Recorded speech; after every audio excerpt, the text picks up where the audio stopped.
teman-teman, gimana nih kabar kalian semua? Masih semangat buat belajar? Harus dong! Pada kesempatan kali ini, kita akan membahas tentang integral. Sebelumnya, apa sih integral itu?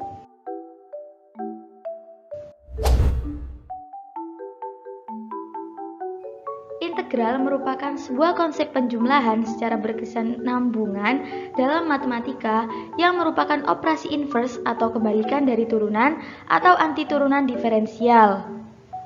Integral sendiri dibedakan menjadi dua, yaitu integral tentu dan integral tak tentu, di mana integral tentu dibagi lagi menjadi dua, yaitu parsial dan direct Riemann. Pada kesempatan kali ini, kita akan membahas lebih lanjut tentang direct Riemann. Tapi sebelum itu, kita harus tahu apa sih integral tentu itu.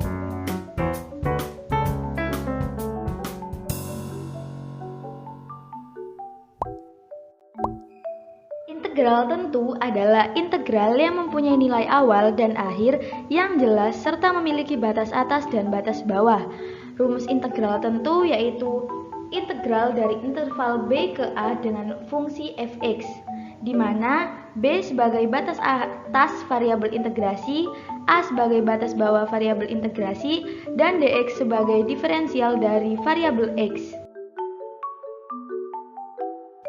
Selanjutnya adalah direct Riemann. Sebelum pembahasan lebih lanjut, perlu diketahui siapa penemu integral Riemann.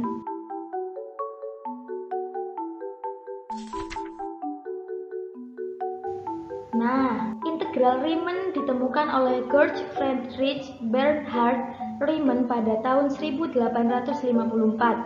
Beliau merupakan seorang matematikawan Jerman yang lahir pada 17 September 1826 di Breslauz, Jerman, dan wafat pada 20 Juli 1866.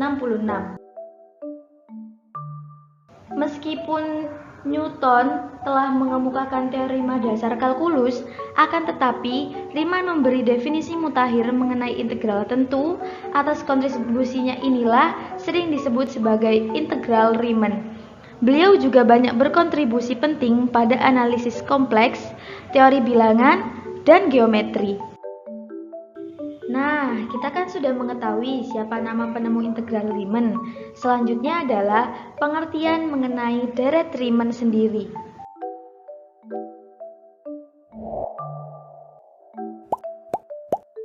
Direct Riemann merupakan konsep pendekatan yang digunakan untuk menghitung luas bangun tak beraturan dengan cara membagi daerah tersebut menjadi bagian persegi panjang atau pias-pias. Kemudian, luas masing-masing persegi panjang tersebut dijumlahkan.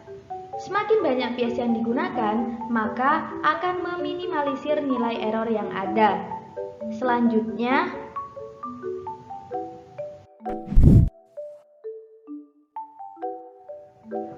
macam-macam direct Riemann. Direct Riemann dibedakan menjadi tiga, yaitu pendekatan Riemann kiri, pendekatan Riemann kanan, dan pendekatan tengah. Nah, yang pertama akan kita bahas adalah Riemann kanan.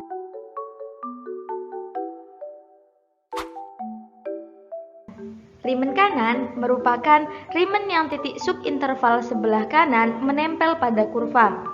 Luas yang dihasilkan akan lebih besar dibandingkan luas sebenarnya, karena terdapat daerah di luar kurva atau daerah lebih yang ikut terhitung.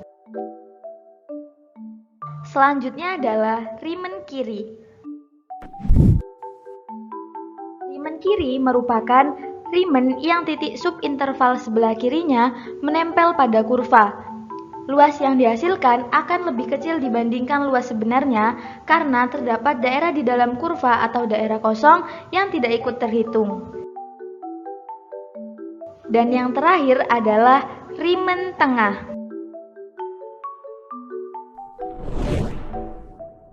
Riemann tengah merupakan Riemann yang titik tengahnya menempel pada kurva. Luas yang dihasilkan akan mendekati luas sebenarnya karena daerah kosong sebanding dengan daerah yang lebih sehingga nilai errornya lebih kecil.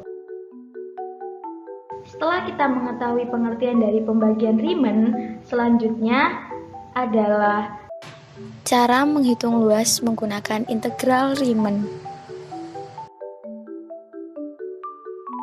Yang pertama yaitu menentukan panjang setiap subinterval dengan rumus delta X sama dengan B min A per N, di mana B dan A merupakan interval dan N menunjukkan banyak bias. Cara yang kedua yaitu menentukan sebuah titik sembarang XI atau biasanya diambil pada titik ujung setiap subinterval yang kemudian disebut sebagai titik sampel atau titik wakil. Titik sampel tersebut dapat diperoleh melalui 3 cara, yaitu titik ujung kanan subinterval, titik ujung kiri subinterval, dan titik tengah subinterval, di mana setiap jenis titik tersebut menunjukkan hasil yang berbeda. Lanjut cara yang ketiga yaitu menentukan lebar tinggi masing-masing subinterval menggunakan fungsi fx. Dan cara yang terakhir adalah menentukan jumlah Riemann, di mana di situ menggunakan rumus notasi sigma dengan fungsi fx.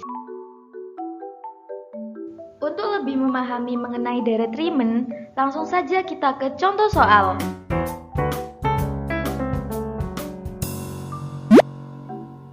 Diketahui suatu fungsi fx sama dengan 2x kuadrat plus 1 pada interval 0 sampai 3. Tentukan jumlah Riemann dengan menggunakan 6 subinterval sama panjang dan titik wakilnya. Nah, untuk pembahasan, di sini kita menggunakan 3 pendekatan, yakni pendekatan Riemann kanan, tengah, dan kiri. Yang pertama adalah pendekatan Riemann kanan. Cara yang pertama adalah menentukan panjang subinterval dengan rumus delta X sama dengan B min A per N. A di situ 0, B-nya 3, dan N-nya 6. Kita masukkan angkanya ke dalam rumus sehingga mendapatkan nilai 0,5. Selanjutnya adalah jumlah Riemann. Di sini kita bisa menggunakan rumus notasi sigma dengan fungsi fx dikali dx. Nilai yang sudah kita ketahui pada fx di atas, kita jumlah semuanya mulai dari x1 sampai x6, lalu dikali dengan delta x, sehingga menghasilkan angka 25,75. Selanjutnya adalah titik tengah subinterval. Caranya di sini sama dengan menentukan titik ujung kanan subinterval, dia juga ditentukan titik wakil xi dan fxi-nya menggunakan rumus yang sama sehingga menghasilkan fx. Nah, fx yang tadi kita masukkan ke dalam jumlah Riemann, di mana rumus jumlah Riemann adalah notasi sigma dengan fungsi fx dikali dx sehingga menghasilkan 20,875. Selanjutnya adalah menentukan titik tengah subinterval. Caranya hampir sama dengan titik ujung kanan subinterval, kita menentukan titik wakil xi dan fxi sehingga ketemu nilai fx-nya. Setelah itu kita masukkan ke dalam rumus jumlah Riemann, di mana rumusnya adalah notasi sigma dengan fungsi fx dikali delta x. Kita masukkan angkanya sehingga menghasilkan 20,875. Yang terakhir adalah titik ujung kiri subinterval. Caranya sama dengan menentukan titik ujung kanan subinterval, dia juga menentukan panjangnya. Habis itu menentukan titik wakil xi dan fxi. Setelah itu ketemu nilai fx-nya dan kita masukkan lagi ke dalam jumlah Riemann dengan rumus notasi sigma dengan fungsi fx dikali delta x sehingga menghasilkan angka 16,75.